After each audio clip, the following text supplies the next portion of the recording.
Hey, team players, and welcome back to Local Football Flavor.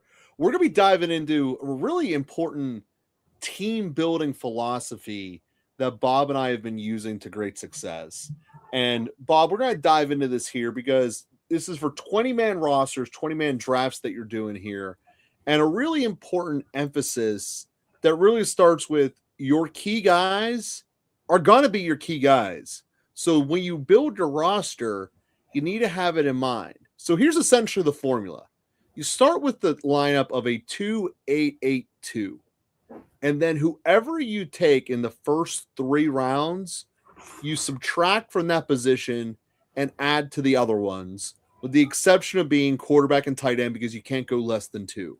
So effectively, whatever it is you do in those first 3 rounds, you build your team out accordingly thereafter, starting with that base work of a 2-8-8-2, and then you subtract the first 3 rounds. So, Bob, that's the core concept. What do you got to add to it before we start doing drafts today? Just a couple of pieces of interesting news that's going to shake up the board. As we reported, as one of our chat members reported on Saturday, Javonte Williams is going to stay a Cowboy. So that really is going to prop up his value quite a bit. Maybe not so much in DraftKings, but definitely an underdog. Brees is potentially going to get the transition tag, which will affect how teams view that. George Pickens, if he gets franchised, might sit out. And there is some reports, conflicting reports at that says that the Dolphins, and again, this is all from Roto World, that the Dolphins like Quinn Ewers, at least Bobby Slowick does, and that according to Tony Pauline here, that they are still going to look at a quarterback there. So the other thing is Kyle Pitts is most likely going to sign a franchise tag with the Falcons. So that's a little bit different as well. What's happening, Jamie? How you been? So we're gonna start the draft and talk about all these topics as we're going through. Bob, you ready? Yeah, I'm hitting enter right now.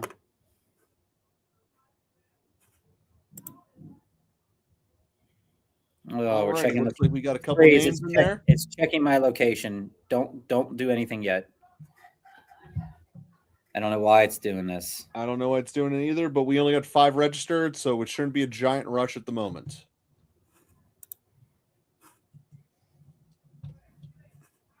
All right, 7 is 7 on yours. It's loading.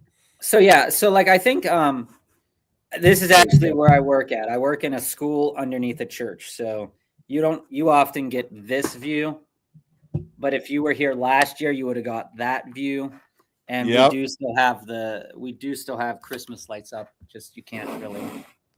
My favorite is when the spider webs are up. I'm not gonna lie. Hey, Halloween's my favorite season to decorate. I really don't. We put up a tree for Christmas at my house, but I don't really do anything crazy for any other holiday. But Halloween is just a different vibe. You're in the middle of football season, getting a little bit spooky. It's cool enough. But I think the biggest news, Joe, or the biggest 2 pieces of news to kind of latch onto here is this Kyle Pitts getting franchise tag potentially, and just the Javonte Williams signing.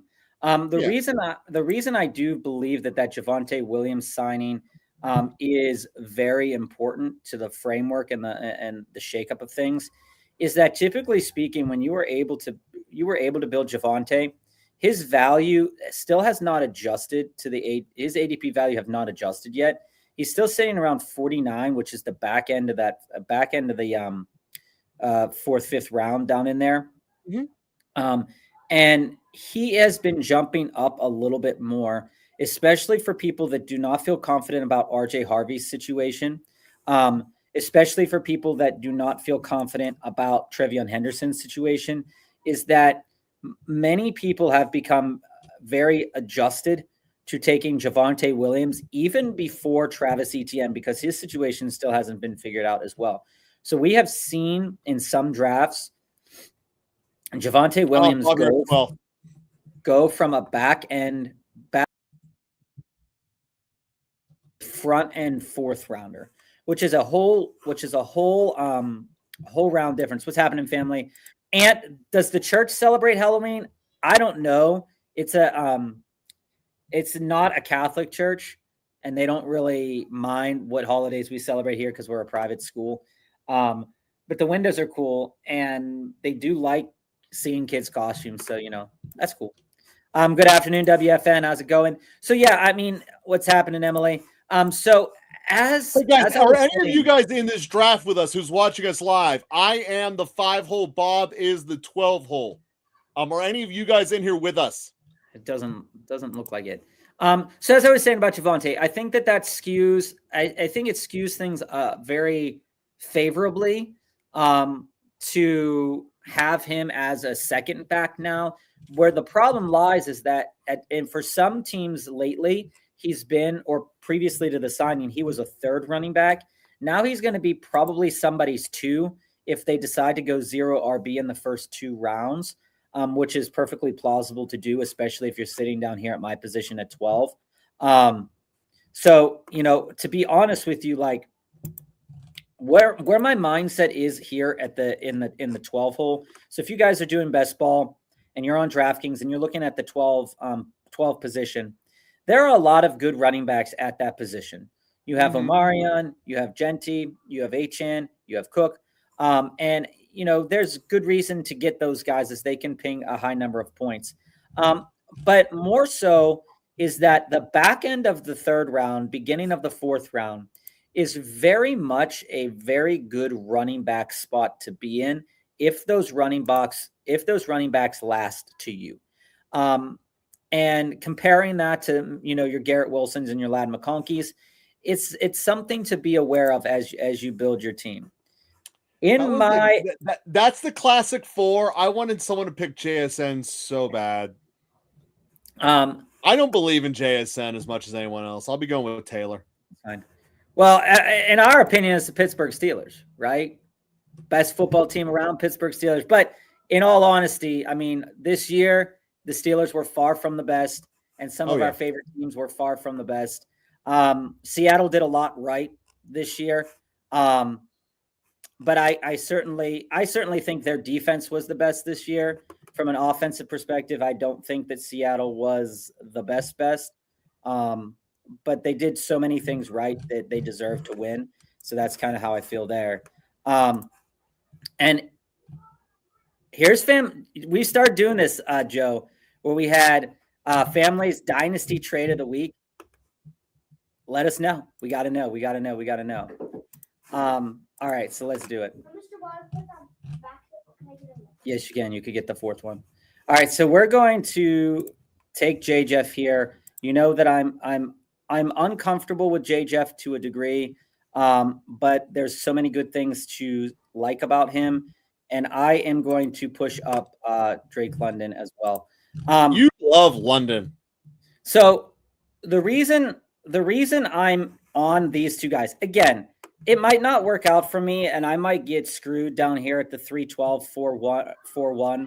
But what I do know from enough things that I've seen built so far, that enough people love going 2 running backs early, that going 2 wide receivers early gives you a little bit of a differentiation with your teams.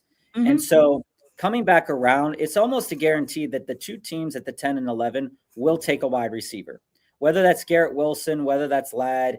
It doesn't matter. Oh, that is a smart differentiating spot if you know the 10 and 11 are doing that. And again, sticking true to the formula here, you basically just said at most you're putting 6 receivers on this team, and you start with 2 great ones. It's an awesome spot to be. And the other point to make too, and this is something that I've been championing for a while before we get to Dynasty Trade of the Week.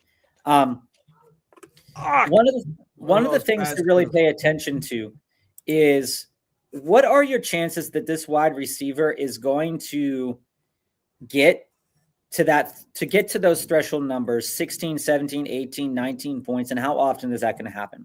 Well, I don't fully love Michael Penix, and I don't fully enjoy, the coaching staff there.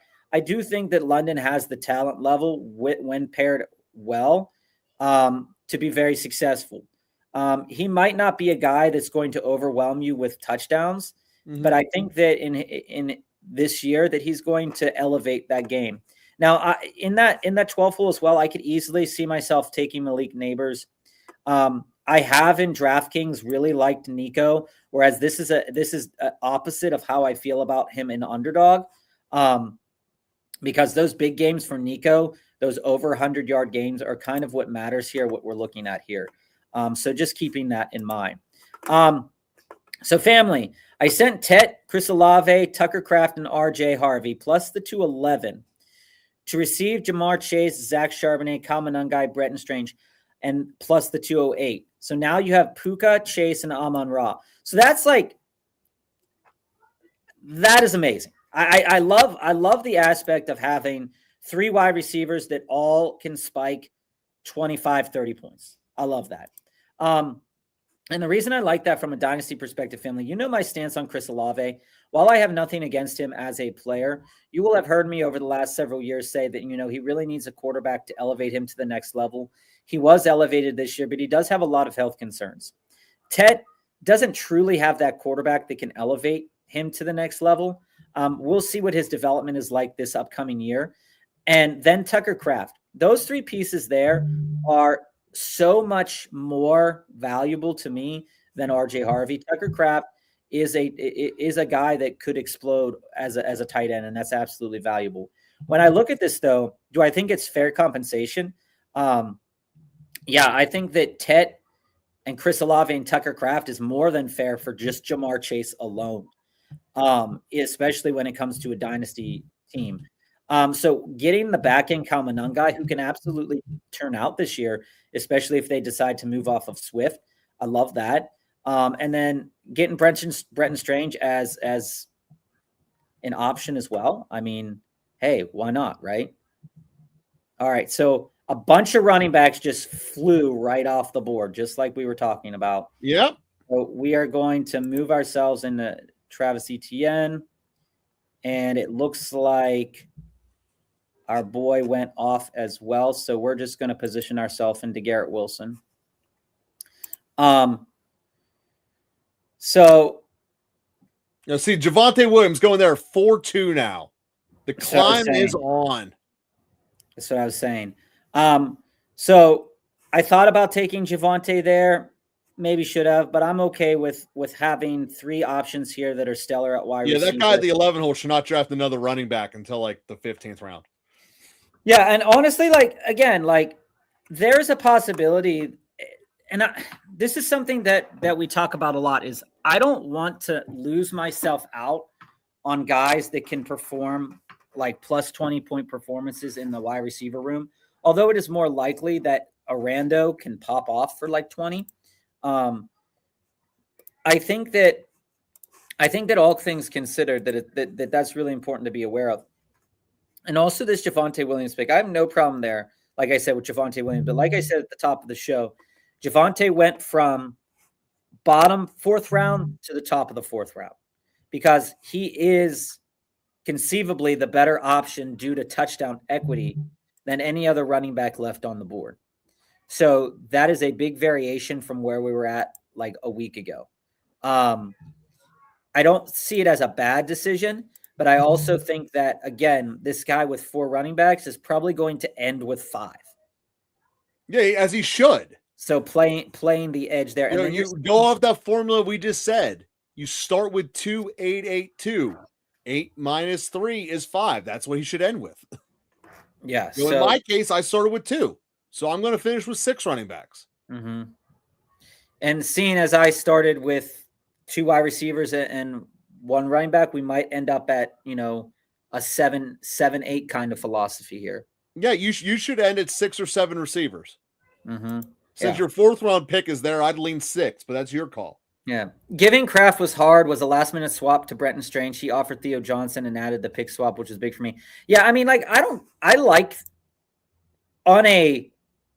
on a just a basis of which tight end do I like more?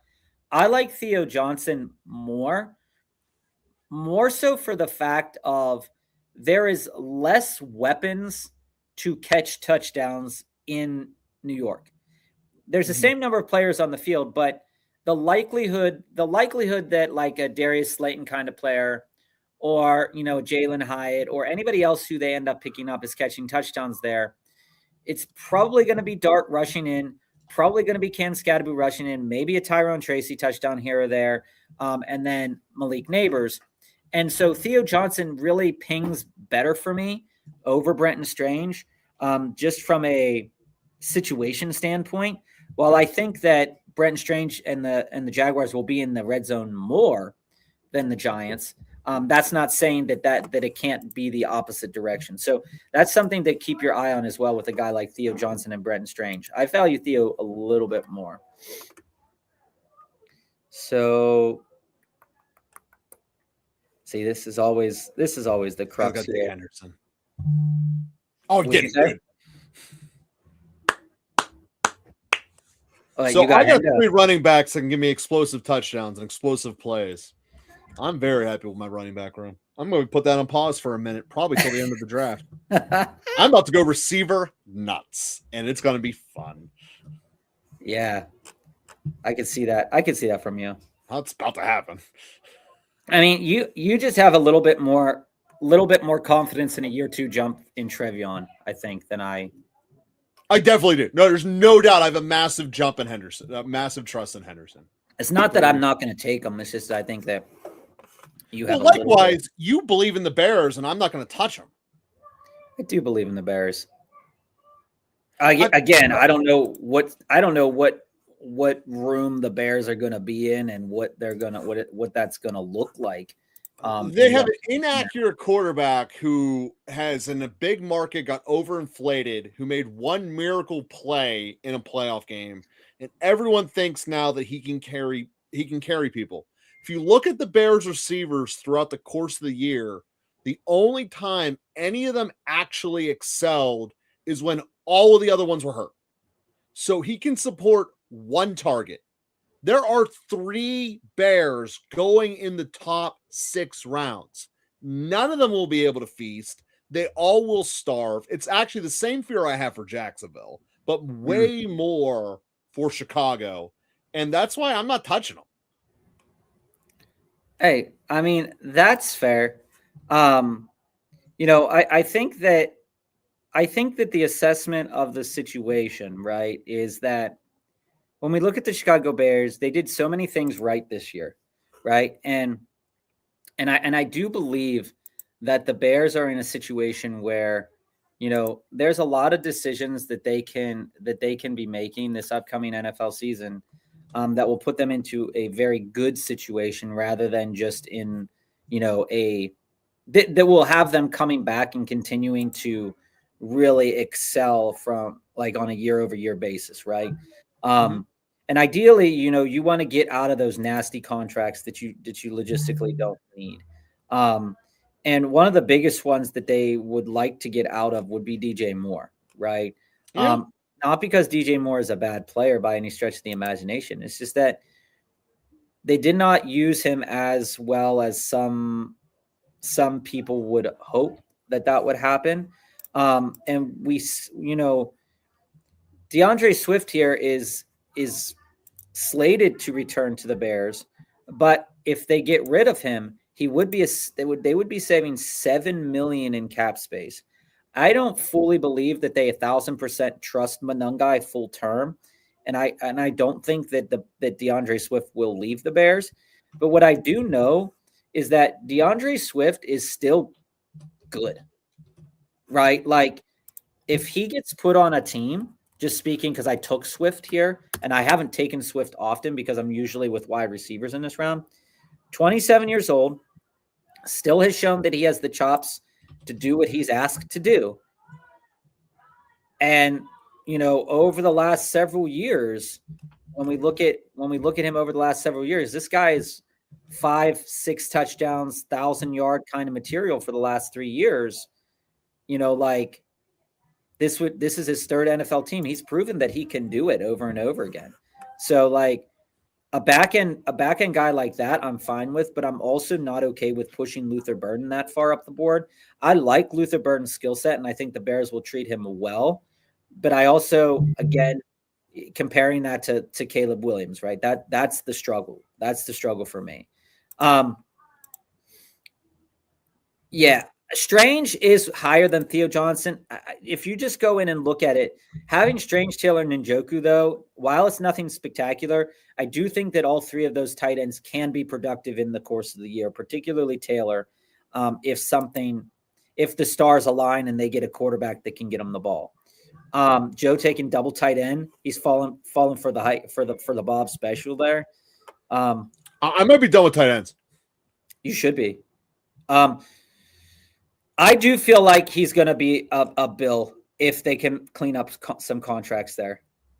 I do feel like he could be a Bill. I'm not wish casting it, but I think it's a possibility. And we'll see what we get here, because there's a lot of good stuff still on the board. And this is about that time the quarterbacks start going. We know that. Yeah, it is. Quarterbacks start pushing higher and higher. And if you want one, it's a good idea to get one. So, it is what it is. We're going to take Herbie. We're going to pair him up with QJ, and we're just going to keep it moving. That's not a bad call at all. You go take some late Trevor Harris. I have not. Well, Lawrence wasn't on the board. I was going to take Trevor, but he wasn't on the board. Was going to pair him up with BTJ. Looking at the board, and here's the other reason for my decision there is that, I don't have Ladd. My first two wide receivers have quarterback situations in flux. I don't know how much I want to invest in that. I'm probably going to try to take a back end Jacoby Brissett or Kyler Murray to go to hedge, and maybe that's what Garrett Wilson ends up with this year. A little bit later, Herbie. Again, you guys know my stance on Herbie. I think he's a great NFL quarterback, very good to great NFL quarterback, who does not always perform over expectations in fantasy recently. But he fell far enough past that, jumping on him where we have QJ as well as an option. Now that gives me 5 wide receivers. So the likelihood here is I'm probably only going to take one more, and most of the rest of my picks are going to be running backs and tight ends and quarterbacks. That's just the way this draft is working out here. I think the Bashal Tootin is way too high. Way too high. Dude, Bob, I was debating taking Stafford at my last pick, and the fact he made the long turn back to me, just so much joy. Yeah. Patrick Mahomes is my favorite quarterback to pick. So if you guys are doing any best ball drafts on DraftKings or Underdog, you will see the deflated value of Patrick Mahomes, and he is going in the 8th, 9th, and sometimes even 10th round, depending on how people view him. Now, that's not to say that he's going to – we don't even know if he's going to be healthy to play week 1. But what we do know is that when Patrick Mahomes is on the field, the Chiefs pass the ball so much. And they have no running back. They have no running game. And they will get a running back, or they will pay for a running back, or they will do something, but that does not change the metric of Patrick Mahomes. Patrick Mahomes could absolutely have a better year than Caleb Williams. Patrick Mahomes can absolutely have a better year than Drake May, and absolutely have a better year than Jalen Hurts. The stars do have to align, but it can happen. I mean, last year in a season that most people thought was down, where he had 22 touchdowns and 11 interceptions, he still had 1, 2, 3, 4, 5, 6, 7, 8 threshold games. Because the one thing we know about Patrick Mahomes is if Patrick Mahomes is on the field, he's going to try his hardest to throw for 300 yards every single goddamn time. So in DraftKings particularly, getting that extra bonus points for getting to 300 yards is really important.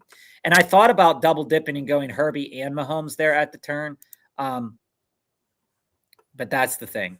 So I think Stafford and Prescott are like your two, and Herbie are probably your two most likely of these last 2 rounds. I did lose Herbie, or I did lose Pollard in the process, family. I'm really disappointed by that. You know how I feel about Tony Pollard in general this season. I think he's going to do really well. This is the dollar tournament on DraftKings. Big Rice. And this is the 20 entry max. I'm actually almost at my maxed entries on this one. The reason I'm maxing my entries early on this one is that I want to take a little bit of advantage of perceived upon free agent like value in a way during certain drafts and situations that might be in flux or change because when the draft opens, this contest will be closed. Yeah.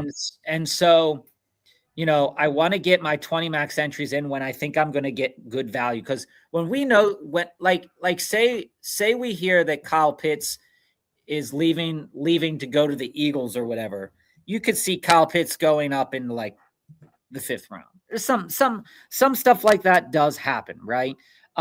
These rookies, you're not going to know where these rookies are going right now. So their value pretty much isn't going to be in flux too much.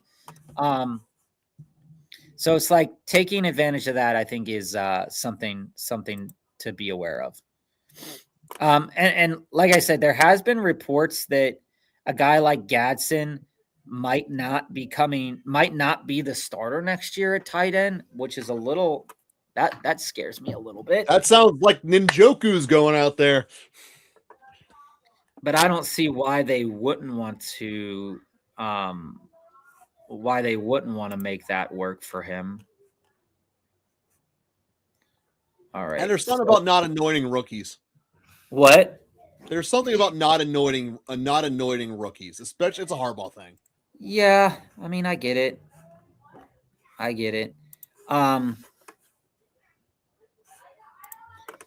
So I had an option there of going Blake Corum as well. Jones going in the 10th. Well, that's an abnormality. That person's scared that there's no more quarterbacks left on the board because they took don't get me wrong. So was I when I took Purdy. No, Purdy's a great pick in the 9th round. I mean, he's one of the best value guys after Patrick Mahomes. I took Kenny Gainwell a bit before ADP, and like I said, I don't really like the Arondé Gadsden as tight end pick, but I will be taking 2 more tight ends, so I'm not really concerned about it too much.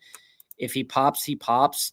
And we do know that statistically speaking, if he does get the ball, he can pop. And what I also know is that, when Jonnu was with Mike McDaniel, he got crazy, right? So kind of playing the no, I wouldn't call it the law of averages there, but that's kind of where I'm thinking at with a pick like that.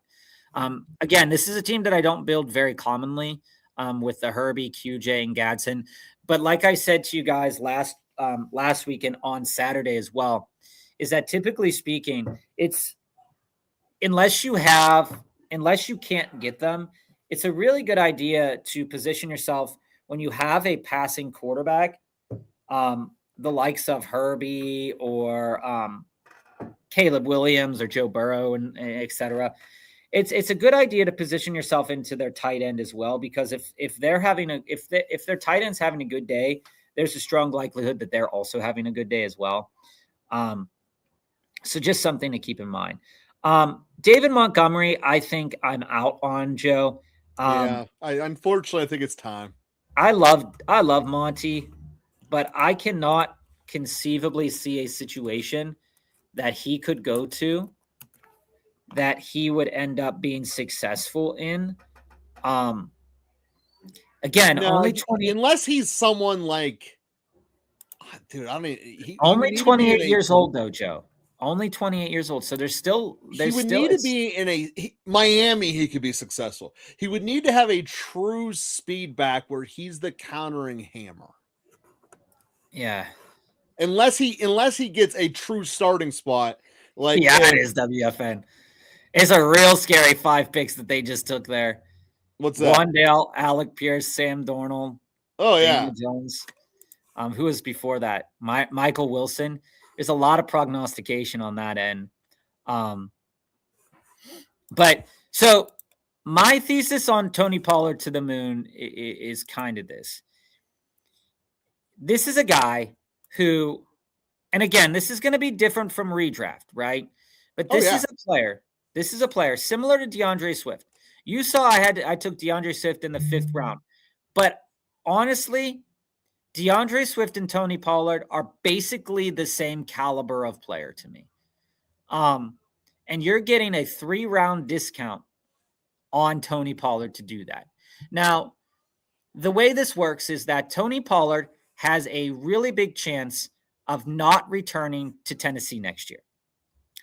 And if he does not return to Tennessee next year, then what situation could he end up in? Well, he is going to be cheaper than Breece Hall. He's going to be cheaper than Travis Etienne. He's a player that over the last several seasons has been nothing but solid. He has been, we talk about this on the show all the time, is that he's nothing exceptional, okay? So he's not exceptional by any means, but he is solid and can provide you with so much in terms of, like, hey, I'm gonna bring a guy up because of a specific reason, and we'll get to that reason in a moment. But when we look at Tony Pollard and we look at his stats over the since 2019 when he was with Dallas, right? When he was basically a rookie at 22, we're looking at 2 touchdowns. Then from 2022 on, he has not had less than 1,000 yards, and he has not had less than 5 touchdowns. Right? When I'm staring at that in the face, and I say, "Oh, okay, well that could really turn out to be a good thing." The 8th round value is tremendous. Now, I want you to just picture this for a moment, right? Is Spears dead? No, and I'll get to that in a minute. That's a very good question, though. That's a valid question. So when we look at Tony Pollard from that perspective, right? I think that if you're in a dynasty league and you're holding Tony Pollard, I think he's a guy this year that is going to do enough to hit your lineup quite a few times. So why I say that is this: Tony Pollard, we'll look on his stats here, right here on DraftKings, and just know there's that 3-point threshold when you get over 100 yards. He had 1, 2, 3, 4, 5 games of 80 yards plus. He had 4 games with touchdowns. And in all, he's going to be either getting you like a 6, or he's going to be popping you for like 12 to 15 points. And you can't really ask for much more here in the 8th round. But where this gets to be interesting is that if he stays with Tennessee is growing as an organization, growing as a team. And it is not out of the realm of possibility that he returns back to being a 1,000-yard rusher. And especially in best ball formats where you don't really know where those ping weeks are going to be, that having him on your lineup is just going to give you a solid floor with some potential upside. Now, the reason for that is for a guy like Spears, right, is that Joe and I do believe in Spears. If you go back and you look at all of our tape from like summer 2023 into the 2024 season, we were buying Spears and folding on Tony Pollard. Okay. Oh, yeah, I'm big time folding on Tony Pollard. But what we know about Tajay Spears, young guy, hasn't been the healthy guy. Okay. But what we do know about Spears is that Spears is absolutely explosive, but he's not a full-time guy. He can't be your full-time guy because he has not proven that he can. And so, right, where am I going to go? What running back are the Tennessee Titans going to want to go with that is less expensive than Tony Pollard? None. And so, like, I get the reason for saving money on Tony Pollard's contract and not wanting him to come back because you want to save some money. But let's first get rid of the bloated contract of Calvin Ridley. Let's do that first. Oh, and by the way, you have $98,000 in cap space, or $98 million in cap space. That's a big deal.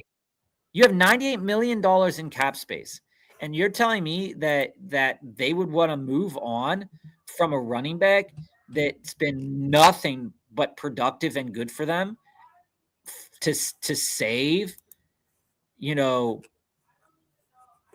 a couple thousand, I think that as an organization, personally, that would be irresponsible. You're saving $7 million. What are you going to spend the $7 million on? Who are you going to go and get? Are you going to pay a pretty penny for Breece Hall?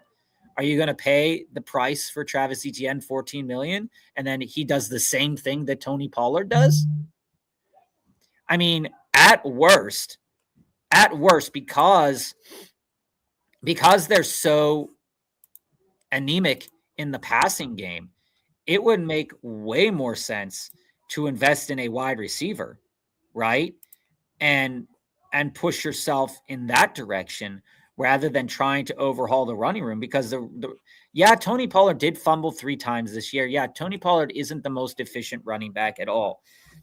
But also, you don't like, if you're stacking the box, and I'm not 100% sure on how many stacked boxes Cam Ward faced this year, right?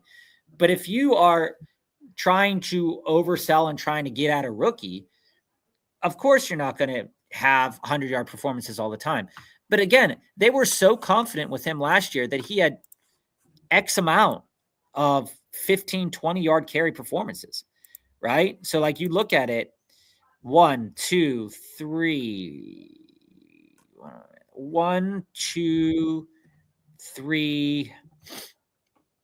4, 5, 6 performances last year where he had 14 or more carries, 15 or more carries plus more. So again, it's a very low threshold, a very low bar to clear. We're going to take Tajay Spears here, because if Tony Pollard does move, then Tajay Spears' value is going to go up from a statistical perspective, right? Well, I don't where your head's at here in the 14th round with that. Well, I don't think that he's going to, like I said, I don't think he's going to have an exceptional season. But in the off chance that they do move off Tony Pollard, Tajay Spears is going to climb until you hear that they're going to draft a rookie, but we're not going to hear that until after these contests are closed. That's right. So again, he could be a 0, he could be something, right? Was not expecting Dalton Schultz to go there. I'm not paying attention to that. But we'll have to. We're in the middle of a weird tight end run. Yeah, and I don't necessarily agree or like it. So that's kind of where we're at on that. And like I said, I don't think Spears is dead, but he's had injuries to the same leg in the same way multiple times. So he's close, but he still has that explosion. When you go to I want to piggyback off your entire point about Spears. If they get rid of Pollard, the exact same thing is true for Allen. We know Hall is not going to finish the year as a Jet. They might do a lot of different ways to get there. My personal favorite is they make an incredibly bad contract that they eat all of the pain of to go and try to get a second rounder for next year at Breece Hall. I think that's what they're going to do, because they have to get to the salary minimum, which the transition tag doesn't really do. But if they give him a 3-year deal where they give him all of the money up front and they eat it, it's a utilization of their skills to be able to get a second round pick next year. And this is Braylon Allen gets the starts for 17 weeks. This is the other important thing to point out. Like, when you go after a free agent guy and you're hoping for X amount of things, and again, you guys heard me last year talking about Najee, and then he got traded, and I was like, oh, okay, I'm going to take Najee at his higher price point. These price points are going to change after free agency and after the deadline and stuff. Absolutely. So, like, Najee, that was a tricky one last year, because Najee's kind of like not the most agile guy, in a way, and he didn't really truly deserve to be pumped up that much, and that's why, like I said, I took DeAndre Swift in this draft. I don't expect to take DeAndre Swift all the time, but DeAndre Swift profiles at just similar to me as almost every single other guy, from DeAndre Swift all the way down to Tony Pollard and Chuba Hubbard. So, like, you get a little bit of a round savings with guys like Jalen Warren, Chuba, and Tony Pollard if you're able to wait.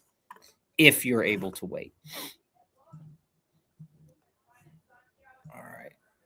So we got Cam. Joker's still on the board for you, Bob. Yeah, we got Cam. I'm probably. Is Will still out there? I feel like there was a quarterback run there like crazy. Is who still out there? Oh, there goes the brisket. No. Dude, brisket tastes so good. Brisket is really good. Like, give me a piece of that. So I'm gonna go here with the Penix as my third quarterback, and we're gonna take the dropping value of Isaiah Likely because I do think. Oh, Likely as a Giant is so valuable, and I think that's where he ends up. While I wanted to take Dylan Sampson there, and I probably should have, I love the idea of Isaiah Likely. You guys know I love the idea of Isaiah Likely last year. The guy has talent, and the fact that the Ravens haven't used his talent is a little bit frustrating. And I think that looking at the markets for tight ends at this moment in time, hey, I'd love to do that, Big Rice. You set it up, we'll knock it down. When I look at Isaiah Likely, like nothing in his profile is like works against him in terms of like what he can or cannot do. It's just the fact of, is he going to be a Raven next year? No, and he's going to be a Giant.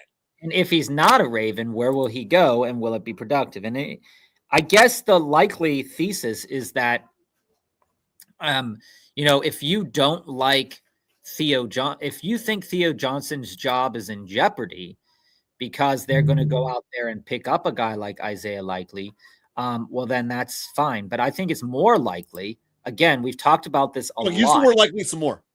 We talked about this a lot, is that I think it is the probabilities that a team like Tennessee or a team like Washington or a team like Tampa who might move on from Cade Otton, where you are going to see Isaiah Likely, and it's similar. It's the similar case to Likely in Washington would be scary good. It's a similar case to David Njoku, right? Is that when you look at these two guys, they're only here because we don't know what their situation is, right? Mm-hmm. So once that situation changes, once free agency opens up, there's a very strong probability that Isaiah Likely and David Njoku will go above guys like Hunter Henry and Mark Andrews. Okay. You might even see if Likely becomes the starting tight end for Kansas City, if they don't re-sign Travis Kelce, or if they don't extend him or he decides to retire, that you are going to see Isaiah Likely climb to the 12th round. So all of this is going to be figured out by the time the draft comes for the most part. But the value for these early tournaments, I feel, is to do them before free agency starts, because you guys saw us last year in these 20 entry contests overreacting to certain signings, particularly the Najee one, right? Mm-hmm. And that did not pay as much dividends. Well, he also got hurt, so you never knew what dividends it was on paying. That's what I said. I said it didn't pay as much dividends as it could have. So there are a lot of free agents that when they sign, they tee up. And that's why, I'm big on Romeo Dobbs. Actually, can't do it today, Big Rice, but another day. Let us know ahead of time, and we'll plan a session ahead of time. Yeah, we'll plan. We can do one with all the viewers too ahead of time. We'll set it up. Just shoot us an email about it. Okay. Yeah, we'll make a big extravaganza out of it. And I'm not. But we'll do it after the NFL draft, so everyone's included correctly. Yeah, Rice. If we do that, we'll set up. We'll set it up. Just talk to us via email, and we'll set it up sometime after the NFL draft, and we'll stream it live. Yeah, that's exactly. So when I look at Cade Otton, I'm not talking bad about Cade Otton. He might end up being on this team, but I'm saying that it feels like Tampa doesn't want to sign him. for whatever reason that might be, I don't fully logistically understand or know. But I think that it's something worth to take advantage of. You guys know I was big Gunnar Helm, and I'm still big Gunnar Helm because the Tennessee Titans are moving off of Chigakonkwo, so that does open up a lot of targets. But like I said, they could sign somebody else. They have enough money to do that. But they did draft Gunnar Helm, and they do think very highly of Gunnar Helm. So, and we're all still forgetting about Mike Gesicki, Joe. The Bengals signed Noah Fant last year. That situation is gonna probably clear itself up. Wow, look at how Noah much Fant has been like the Tank Bigsby of tight ends, man. The Tank Bigsby of tight ends. Dude, you're taking Washington. I had him slated as my last round pick. Well, it's good that you had him slated for your last round pick because he's climbed up the ADP significantly. If you looked at his ADP, he was like the 5th wide receiver left on the board coming up. So he's climbed significantly because of the news of Tyreek Hill's departure. And what are the Dolphins don't have any money, so they're kind of up shit creek without a paddle, right? That's true, unless they draft them. But they have a lot of needs. Right. They have a lot of needs in Miami. We're all degens for drafting, Big Rice. You're in good company, man. Talking about tight ends, rank these for Dynasty: Goddard, Njoku, Barner, Parkinson. Njoku will be first. Well, he's not my first in Dynasty. I live in win now mode. Yeah, Joe's always in win now mode. So the trendy thing to say would be AJ Barner, because of his age. But I'm not fully confident about the situation because they also went out and they drafted Arroyo last year as well. So when I look at that on paper, I'm not in love with that. So when we look at Goddard's an asset that I think would, if I'm ranking them in terms of like age, then Goddard has to be last. 31, going to be a free agent. We don't know. I believe he's going to be a free agent. Let me look. We don't know where he could go. Again, this is another piece that like could really, really Dallas Goddard. I don't even know how to spell his name. How do you spell Goddard, Joe? Goe. Goedert. I spelled it with an A. All right, hold on. Muth is starting to climb up some boards. I mean, you used to be able to pick him up in the 20th round. So Goddard is an unrestricted free agent this year with a contract void. So he's going to be out there as well. So you have a lot of tight end needy teams that are going to probably make some moves. Well, so here's the thing with that voided year. If they re-sign him in the next couple of weeks, they don't have to eat the cap money. They don't eat the dead money. So Goddard is either re-signing or never returning to Philly. That's effectively what that voided year tells you. Yeah. But in a way, the Goddard free agency and having Kyle Pitts be franchise tagged and, Isaiah Likely as well and Njoku is the reason why you shouldn't be high on Kelsey. It's the reason why a guy like Hunter Henry might fade back into the background. It's also a reason why Gunnar Helm probably isn't a guy you want to be like 100% all in on. It's also why I'm not really drafting a lot of these rookie tight ends because there's enough players out there in free agency, I think, from the tight end position to not overinvest. Again, the Arondé Gatson there at the reason I only took him is because I don't take him a lot. I paired him with Herbert, going with my philosophy, paired Cam Ward with Gunnar Helm, going with my philosophy there. But I don't love his price. I really don't. So, but going back to this question here is I think that if I'm going to rank them, that I kind of like Colby Parkinson out of that grouping of players because the situation is really good for him.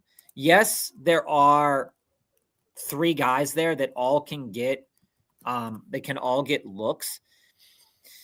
But he's 27. He could have a potential out in 2027. I think this year he's going to spike a decent touchdown production. And I think that I like him and would pair him up there with Barner. From just a age perspective, Barner's better for me based off of age. So if I want to be looking at that, that's kind of my perspective on that. I would absolutely love to have Parkinson, Barner, Njoku, and Goddard would be last. If I'm playing for right now, though, and I've built my team for right now, then I want to get probably Parkinson and Njoku because I'm just not 1,000% sure that Barner's situation is going to stay as it was this year or get better or get worse. So Bob, that's that. Exactly. I would take a look here from the. I'm about to do someone who's going to shoot up boards. I'm not going to be able to get in the 20th round anymore. I did this with quarterback last year. Our guy was shook a bunch. You weren't able to give him the 20th round. Don't spoil the surprise. Let's answer some of these questions. Don't spoil the surprise. Yes, Rice, this is absolutely true. If Arroyo wasn't there, AJ Barner would be to the moon, right? In terms of a dynasty perspective. I believe I take that back. I believe the Eagles did. You looking at tight ends at dynasty. Tight ends take a while to develop. In tight ends, it's better to go with an established dude. It just is. Not saying you get Kelsey. I'm not crazy here. But. And Rice, that's it. That's the other thing is that when you look at a guy like Goddard, the age in a dynasty league pushes his value down just ever so slightly from a tight end perspective. And you see it in best ball too, is that he's a person that can absolutely spike 20 points. We've seen this from Dallas Goedert. But when we look at Goedert from that perspective, he could be a touchdown magnet, right? Because of the way that offense is run. If he leaves Philadelphia, and this is to say with anybody, if he leaves Philadelphia and ends up on an offense that's going to utilize him more, then he's absolutely the guy that you want this year, right? The Parkinson idea is that when we look at Parkinson, is that we know that McVay loves to use those heavier sets. And I can't conceivably see much changing this year other than they give a little bit more time to Ferguson, a little bit more time to Higbee potentially. So playing time for Parkinson would be similarly stretched as, say, AJ Barner. And that's the reason why that a guy like Goddard might have more of a value in a redraft rather than a dynasty. Because if I can but quite frankly, I like all 4 of those options. I'm not one that, there's probably only maybe 3 or 4 tight ends that you won't see me saying that I like. But with every extension tag that happens, you're absolutely right on this, is that the top end of tight end free agents become more and more valuable. Joe, keep the board up. But even so, Joe, and everybody watching, when these signings happen, if these landing spots aren't good, people are going to be chomping at the bit more for Colston Loveland, for Tyler Warren and Tucker Kraft. And you could see if the landing spots for some of these tight ends aren't good, you could see them going a little bit higher than maybe they're going right now, with the exception of maybe Trey McBride. This is the guy that I'm out on. I'm out on Sinnott. And I think the Commanders are out on Sinnott too. I think so. Yes, tight end takes a while to develop. That is true. But this guy barely found the field last year. And with an aging Zach Ertz, he should have found the field.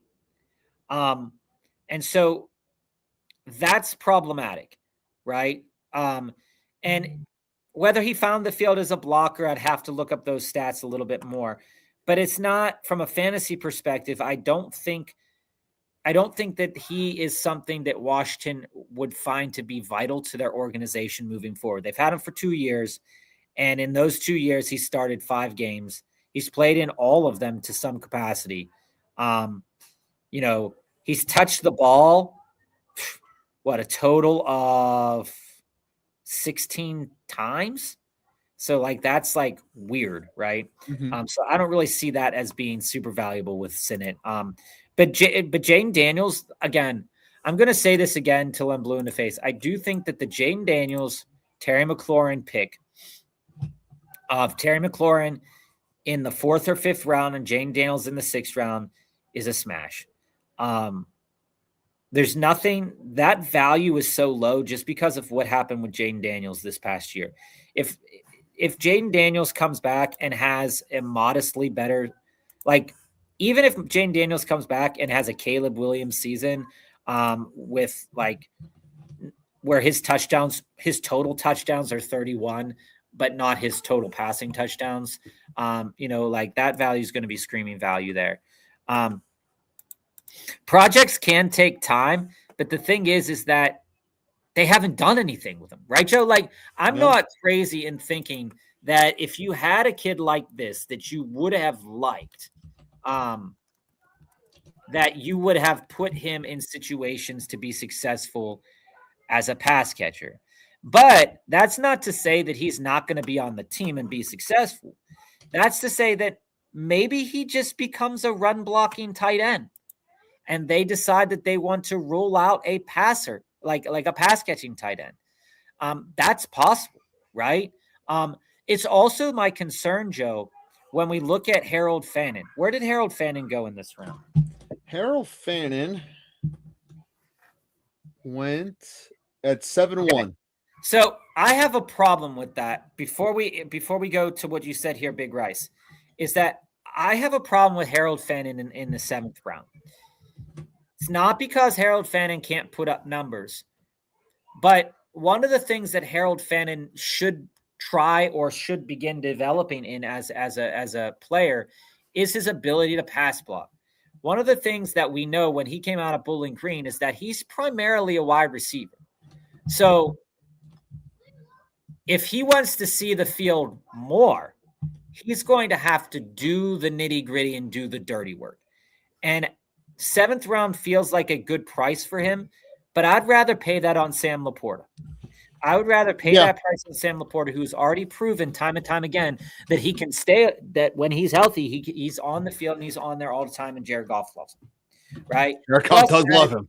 Plus, added to that, you have the same coach that coached Trey McBride last year being on the offensive side of the ball. I can't see him having a bad season unless injuries happen. I can't see it. Laporta that way. Yeah. Big Rice, 14th round of a dynasty startup with 0.5 tight end premium, and I haven't taken a tight end, hoping to stack some value followers, less flashy names. That's what I'm saying. The names, Isaiah Likely, Gunnar Helm, Pat Fryermuth, Cade Otton. You're probably not going to get Mason Taylor, Terrence Ferguson, Dalton Schultz. Dalton Schultz is one of those guys, especially in DraftKings, that has surprising value. When we talk about tight end threshold, he hit the threshold 1, 2, 3, 4, 5, 6, 7, 8, 9 times last year. 9. Because he's so reliable on receptions, he just doesn't get the touchdowns. When we come down here, Terry's going to bounce back quite a bit compared to last year. This is the other thing. And, Joe, I'm not a Terry McLaurin stand by any stretch of the imagination. You know that. But what we do know is that throughout Terry McLaurin's career, when Terry McLaurin has played full or close to a full season, he has been a 1,000-yard guy. Mm-hmm. Correct? That thesis point is correct, right? Yeah. So when you look at it, the first year with Jaden Daniels, everybody said, well, now he should have a competent quarterback. And what happened to him? The one thing that everybody wanted to happen to him, he went from being a target magnet to then turning those targets into touchdowns. Throughout his whole career, he has been 7, 4, 5, 5, 4, 13, 3. There is nothing that I can see outside of extenuating injuries that would put Terry McLaurin, especially because Washington's defense is still going to suck ass. It's still going to suck. So they're getting rid of bloated contracts on defense from what I understand and what I hear. So if they do that, one of those contracts was Marcus Lattimore. So once they do that and they start rebuilding that, where is that ball going to go back to if Jane Daniels is healthy? It's going to go back with Terry McLaurin. It's going to go to the tight end. They're going to not sign Debo back. So this is going to come on to Luke McCaffrey or Big Rice, as we're talking about. We've said this before on the show too. What if Brandon Ayuk becomes the field stretcher for the Commanders and Terry McLaurin's allowed to do the things that Terry McLaurin can do? Because we know that when Terry McLaurin plays Philadelphia, that he doesn't like to play against those quarterbacks, and he gets like a 6. But like, honestly, like, we're looking at goes to Miami. I don't think that Miami has the quarterback situation to want to bring in Ayuk. I don't think it would hurt Waddle at all by any stretch of the imagination. I think that Waddle's still a tremendous buy in the 5th round. I'm buying him like. I'm just trying to think of places that'll be a perfect fit for him. If it was a different coach, I would say the Giants. Kansas City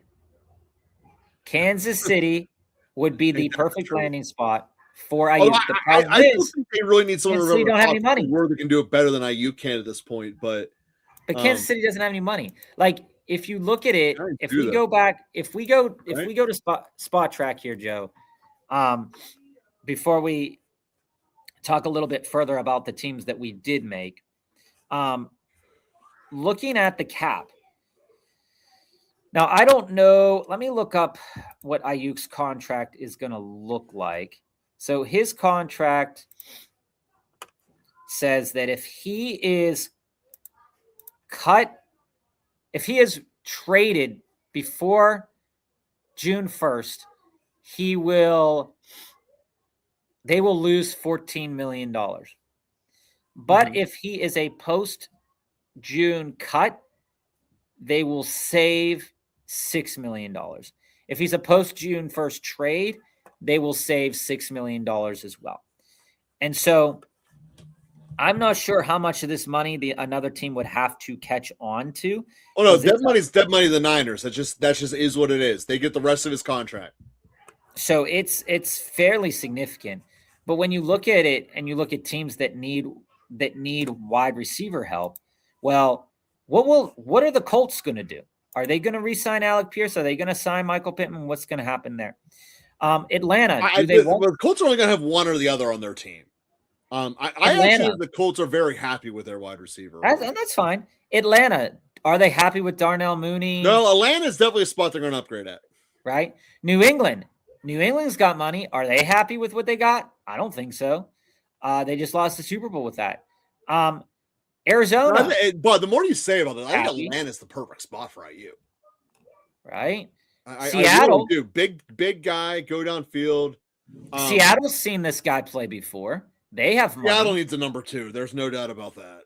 Right? Washington, the Jets, the Chargers have a lot of money, but they need offensive line, so they're not going to spend it on offensive skill position players a lot. The Raiders, I doubt he goes there. But again, there are so many landing spots for a guy like Ayuk that I think that he's going to be somewhere else and it's going to be valuable. And that's why I'm buying Ayuk at his current price. The only problem that I have with buying Ayuk a lot at his current price is that I also like Jordan Mason at his current price. And it's really hard to get both Jordan Mason and Ayuk unless you take them both above ADP. So that's I do want to hit upon your point here of Tillman. And this is more of helmet sticker when we talk about helmet sticker scouting. The receivers that come out of the University of Tennessee do not run educated routes. They're very raw in route making. And the one thing that Tillman has a major setback with is that in terms of passing games, they have brought in a much more inferior schematic setup into Cleveland. Not to mention the fact the quarterback will always be on his back because he has no offensive line and he's slow, both in mind and in body. So therefore, Cedric Tillman might be a very great player on his second contract, and he's someone to remind you of. But he's going to have 2 irrelevant years between to and fro. And that's just a fact of the situation of what he's got in Cleveland. He might have suffered the most from all the coaching changes that happened. Family, I've got it queued up. I'm actually gonna favorite this because when the little one goes to sleep, I won't be able to watch the 2 a.m. game, but the 9:15 game I will be able to watch with the rugby league. Do we have a Discord? No. Joe and I are we're pretty busy with getting our rankings going right now, and also with our kids at home that we haven't had. We don't have a lot of time to manage something like that. So any discussions that we do have will be on here or on if you ask us on YouTube or via email or anything like that. We'll answer your questions in the comments. But this is an important thing to think about too, is that when we look at a guy like Jadarian Price and when we look at any rookies, Minnesota is in a perfect position to kind of load up on rookie talent, right? They need to. They haven't had rookies in the last 2 years. Aaron Jones is going. There's no way they sign Aaron Jones back to another contract. True. Jordan Mason, they signed last year. Now, Jordan Mason. They traded for Mason last year as part of their lack of draft picks. Jordan Mason is explosive when they give him the ball. The problem is that there were so many games last year where he had like under 10 carries. Yep. And that was true, I believe, for both Aaron Jones and Jordan Mason, is that the way that those carries were split because J.J. McCarthy was so bad or Carson Wentz got hurt. Yeah, they didn't get enough first downs is the fundamental problem in Minnesota. Was challenging. But when we look at Jordan Mason, he had 159 rush attempts, 758 yards, 6 touchdowns. When he was given the bulk of the carries, okay, I'm just going to list the games where he was given the bulk of the carries. Game 1, 15 carries, 68 yards. Game 3, 16 carries, 116 yards. Game 4, 16 carries, 57 yards. Game 7, 15 carries, 57 yards. And game 18, 14 carries, 94 yards. He doesn't get a lot of work in the passing game because Aaron Jones was there to suck up some of that. It's not to say that he can't, but they didn't have to do that.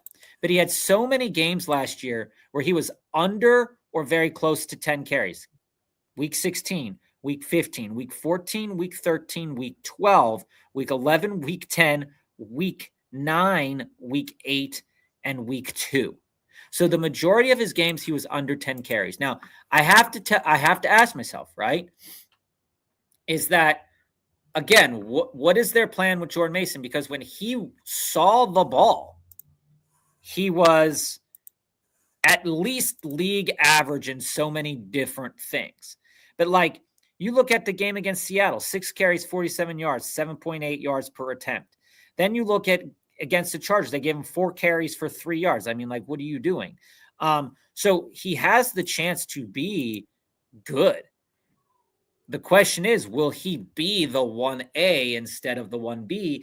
And insofar as that's true for a guy like Jordan Mason, is that how often will the Vikings get into the red zone? Because the problem, and this is the issue, and Joe, if you scroll down, can you scroll down to all of the running backs between round 9 and round like 14? Here is round 9 to 14. So when you look at these running backs, a lot of the major concerns for some of these, number 1 is health. Number 2 is situation. Number 3 is red zone opportunities, right? Is that Rico Dowdle had 2 or 3 exceptional games this past year. Okay. And there's nothing about that says that he can't do that if given the opportunity to do that. Woody Marks had a couple good games. Tyron Tracy had a couple good games as well. And Ja'Cory Krosky-Merritt had a couple as well. So you look at this grouping of players and you say, well, like, what situation are these players going to be in, and how can these rookies play in? Because let's say the Minnesota Vikings get Jadarian Price. All right. And let's say that, that's the pathway that they're going to go. You could see it as being Jordan Mason getting the first couple weeks or just relegating himself back into a split timeshare role. But the Minnesota Vikings do have other issues to resolve as well. So it's not a necessity that they absolutely take the highest ranked running back that they possibly can. When we look at Minnesota's draft picks this year, so let's see how many draft picks they have. So when we look at how many draft picks they have this year, they have Vikings. The Vikings are sitting at pick 18. So we'll see what that comes out at. They have a pick in the second round, a pick in the third round, a fifth round pick, a sixth round pick, a seventh round pick, a seventh round pick, and a seventh round pick.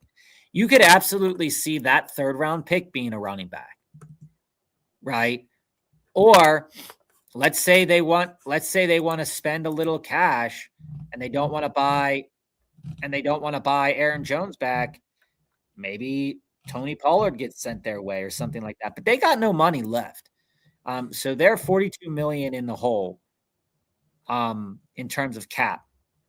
And when we look at position by position, like where they have a lot invested in, they're gonna get rid of Aaron Jones. He costs too much.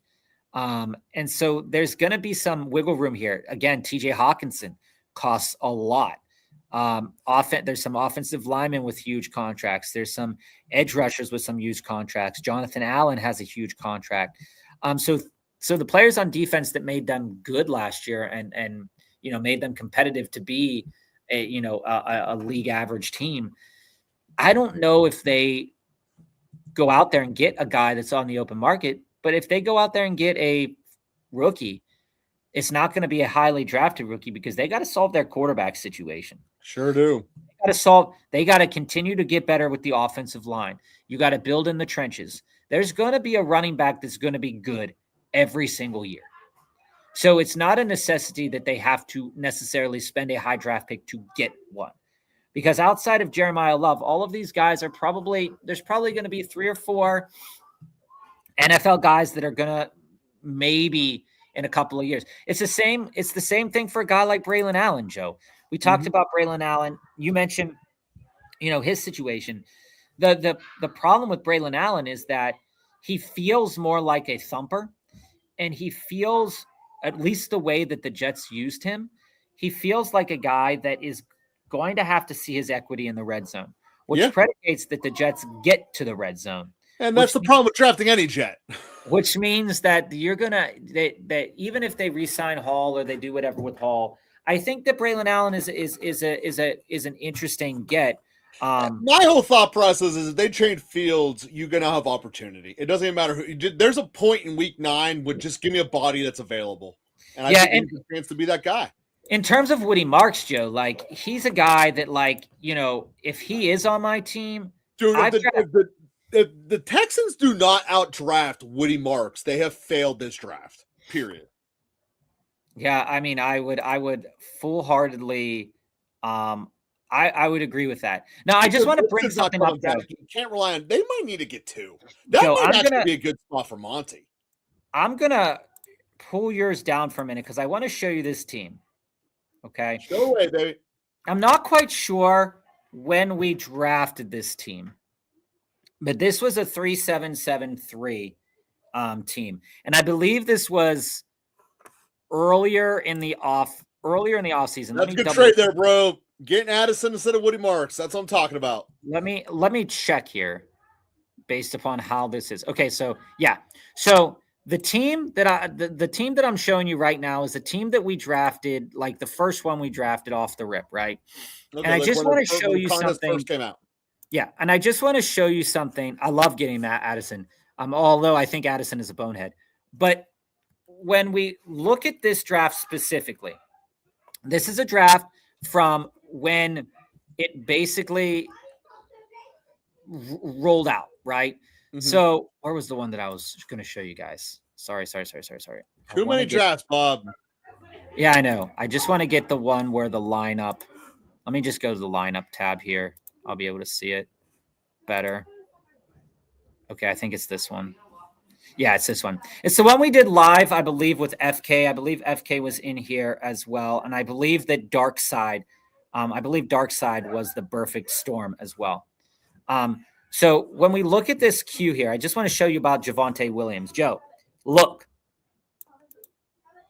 Just look. 6'3", baby. Okay. So Today you're he going to went have. 4-2. What'd you say? Today he went 4-2. You're going to see a lot of that craziness there. But also, Jordan Mason still hovering around that same category there. Joe Mixon climbing up the board. Brian Robinson used to be a last round guy. He is no longer a last round guy. If we go to the I think this one was the very first one we did. Just taking a look specifically at certain players, right? Is that we have Javonte Williams going here in this specific iteration of this draft in the 5th round. And so you have these groupings of players that are changing by the moment. And then you have certain other players that haven't really moved the needle too much, Braylon Allen being one of them. And then you have a couple of these last round guys. There goes a Ben Sinnott in there. Ray Davis seems to be a really, really lush last round guy. But let's go to like one of these in the middle, because this would have been probably a little bit after the tournament open. And Joe, I'm trying to find one that you and I were in together. So let me just check on that. But here, Javonte Williams in the 5th round down here, right before DeAndre Swift. So the rooms are changing, and each room is different based upon the needs of the drafter. So that is not like, that's not crazy to see that. I'm looking for a draft that you and I were in. So let me see, because we did one together. Looks like I've only done 3 on DraftKings so far. Yeah, I'm trying to look for it. Here, I can just pull it up. Yeah, because you would have been in each one that you did, you would have been in it with me. Yeah. But I've done a bunch without you. And so like each room can absolutely you guys, and obviously you guys know that. So here, Bob, here I'm pulling it up here. Yeah, pull it up. All right. So taking a look at this board, okay, and this is just going in it where we talked about closing line value and the importance of trying to capture guys whose situations are going to change before the situation changes. Yeah, Javonte Williams. Javonte Williams, 5th, 6th round guy. Joe loved him a lot. Wasn't a guy that was, that I was chomping necessarily at the bit to get to. Look how much Metcalf's gone up too. He's gone up around. Hasn't gone up too much. But you see here, 5th, 6th round for a guy like Javonte Williams. Now he's being pushed in the 4th round. So whenever you now build teams with Javonte Williams, you have to figure out a different advantage, because and this is the same thing about Best Ball Mania, right? Is that there is a chance that the team that's the winning team has already been drafted, right? And there's an equal number of universes. There's an equal number of universes where that hasn't happened yet either. But when we look at it from this perspective, Joe, which team am I? I don't even know which one mine is. You are. That makes sense. That tracks. That tracks. So when I look at the positioning here, and this was just like a week ago, right? Mm-hmm. Scrolling down, these quarterbacks are such in flux. They're going to be so varying. And the other thing is too, because you can take 3 in this specific iteration of the tournament, it's not really a good study of what's going to happen in Best Ball Mania, because typically only people take 2 in the big tournaments on Best Ball Mania and DraftKings, right? So when I take a look at players like this, Woody Marks, I think I have Woody Marks on a. Oh, I love this roster. On one or two of these teams. But there's doing this. I got screwed on Herbie. Yeah, there's questions.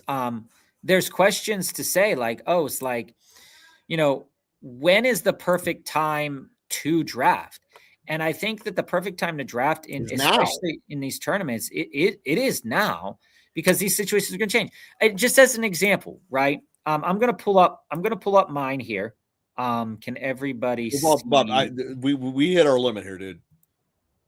Throwing that out there directly. No, hold on. Let me just pull up mine real quick before we go. So this is one that was drafted, I believe, a couple of weeks ago, maybe a couple of days ago. I'm not sure. But what I'm looking at here is a guy like Travis Etienne, right? Travis Etienne doesn't have a playing position right now. His playing position, if he stays with Jacksonville, it's not going to get any worse than it was last year. It's going to stay pretty much the same because they were very successful last year. If he moves on to a team, it's probably going to get slightly better.